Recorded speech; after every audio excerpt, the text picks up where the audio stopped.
Level था ना, ये है मॉडरेट।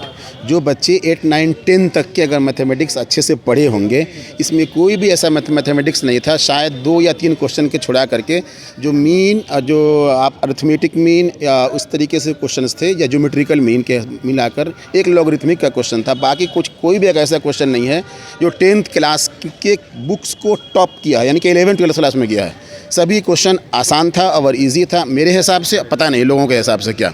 दूसरी बात यह है कि जहाँ पिछली बार जो एग्ज़ाम्स हुए थे, जो प्रीवियस ईयर के जो भी पेपर्स हुए थे, उसमें जो जीके जीएस का क्वेश्चन था वो बहुत टफ था, मुश्किल था। लेकिन इस बार के जीके जीएस के क्वेश्चंस आसान है एज़ कम्पेयर टू प्रीवियस। उसमें क्या हुआ था कि आप में वहाँ पर भारतीय राष्ट्रीय आंदोलन से बहुत सारे क्वेश्चंस, और उसी तरीके से जो हमारा जो डेमोक्रेटिक सिस्टम है उससे बहुत सारे क्वेश्चन। इसमें इस तरीके से कुछ नहीं था, मिला जुला कर क्वेश्चन दिया था। साइंस जीके जीएस में साइंस और मैथमेटिक्स भर के था। मॉडरेट क्वेश्चन है, अच्छे क्वेश्चन है, और होपफुली रिज़ल्ट बच्चों के अच्छे आएंगे। जो बच्चे पढ़ करके गए हैं, जो नहीं पढ़े हैं वो डिनाई करेंगे हमेशा कि हाँ इसको रिजर्वेशन, उसको रिजर्वेशन। गवर्नमेंट की अपनी पॉलिसी है, गवर्नमेंट अपनी बनाएगी। और जहाँ तक कि राज्य सरकार की सवाल है, यूपी में हो या बिहार में हो या अलग अलग है, उसका अपना पॉलिसी बनाना और अपने हिसाब से सीट निकालती है और भर्ती करती है। अगर देश की आज़ादी कितने साल हो गए, अब क्या हुआ, उतना देर से बिहार के ही लोग तो बिहार में पढ़ा रहे थे ना, तो शिक्षा व्यवस्था कितना कहाँ से चला गया। हम लोग, मैं भी हूँ या किसी भी लोग हो जो बिहार से के स्कूल में पढ़े 10वीं तक, लेकिन लिखना पढ़ना कुछ नहीं था, उसी टीचर के माध्यम से। फिर हमें जाकर के बाहर के स्टेट्स के, बाहर के टीचरों से पढ़ना पड़ा।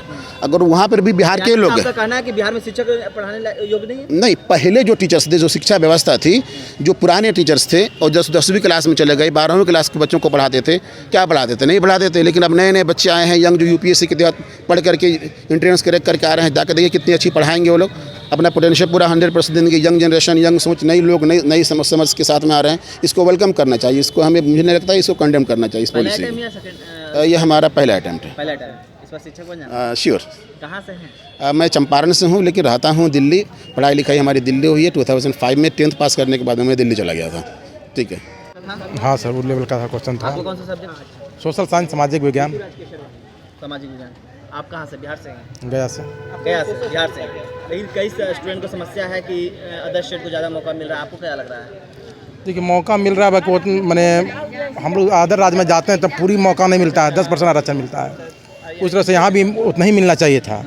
और वहाँ सबको मौका मिल रहा है, चाहे वो दिल्ली का हो, चाहे मुंबई का हो, चाहे कहीं का भी हो। ऑल इंडिया में फॉर्म भर रहे हैं। कुछ तो कटवा जाएगा भी, अधिक जाएगा भी। पहला टाइम या इससे पहले भी दे चुके हैं? जब पहले भी दिए थे, PR2 दिए थे। PR2 दिए थे। क्या चूक रह गई? इसमें लग रहा है कि इसमें हो जाएगा? हाँ, इसमें हो जाएगा।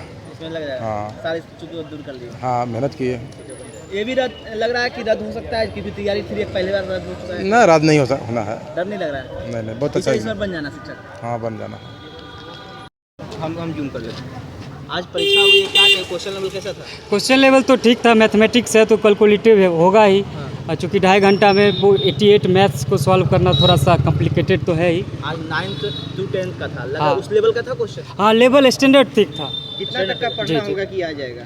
कट ऑफ तो हमको लगता है कि 80 to 90 के बीच रहेगा। हाँ। तैयारी करने के लिए कितना लेवल स्टैंडर्ड तक का बुक पढ़ाया आपको तो 12th तक कम से कम पढ़ना पड़ेगा। 12th तक का था जी जी सवाल। जी जी। लेकिन कई बिहारियों और स्टूडेंट को ये समस्या है कि बाहरे को ज़्यादा मौका दिया जा रहा है, अदर स्टेट को। कैसे देख रहे हैं आप TRE 1 से लेके और TRE 3 री एग्ज़ाम अभी तक, आज तक के एग्ज़ाम को आप उठा के देख लीजिए, और आपके पास हमको लगता है डाटा भी होगा कि कितने बिहार से बाहर के लोग यहाँ आके जॉब कर रहे हैं। यह जो है बिहार की सरकार को या विपक्ष किसी को नहीं दिखती है, सब अपना मौका देखता है। RJD के साथ रहेगा तो कहेगा बैनर लेके हम डोमिसाइल लागू करेंगे। आपको पता होगा जब RJD नीतीश कुमार थी तो सम्राट चौरी मुराठा बन के इसे विधानसभा गेट पे हम डोमिसाइल ख़त्म करेंगे। अभी उनको नहीं दिख रहा है कि डोमिसाइल ख़त्म करेंगे, माथा भी मुड़वा के आ गए हैं। अब तो कुछ हमको उनके भेजा में जाना चाहिए कि भाई बिहार के बच्चे को पहले हम दें, डोमिसाइल लागू करें। कब करेंगे? विपक्ष में रहते हैं तो हो हल्ला, और साथ में जाते हैं तो बगल में बैठ जाते हैं। क्या विधानसभा चुनाव में इस बार देख लीजिएगा, इस बार उनको रसातल में जाना तय है। नीतीश कुमार को निश्चित रूप से इस बार बिहार की जनता सबक सिखाएगी। लेकिन आप बोल रहे हैं कि बाहरियों को मौका दिया जाए, लेकिन बिहार में तो लगातार बहालियाँ तो की जा रही है। बहालियाँ की जाए, लेकिन किसके लिए? आप बहालियाँ उठा के देखिए, 1 में, 2 में, 3 में कितना धांधली हुआ है। उसके बाद देखिए बहुत सारे ऐसे बच्चे हैं, टीचर को भी उसी में दिया गया है। अभी तो अदर स्टेट में जाते हैं एग्जाम देने। अदर स्टेट में कहाँ? झारखंड का निकाल लीजिए, TET कहाँ दे रहा है, यूपी कहाँ दे रहा है, बंगाल कहाँ दे रहा है। सिर्फ बिहार इस तरह से। सिर्फ बिहार इस तरह से हम लोग को हर तरफ यहाँ के लोग जाएंगे मजदूरी करने, लेकिन बाहर के लोग यहाँ के शिक्षक बनेंगे। कहाँ से हैं आप? हम बेगूसराय से हैं। बिहार से। जी जी। आज आपने एग्जाम दिया,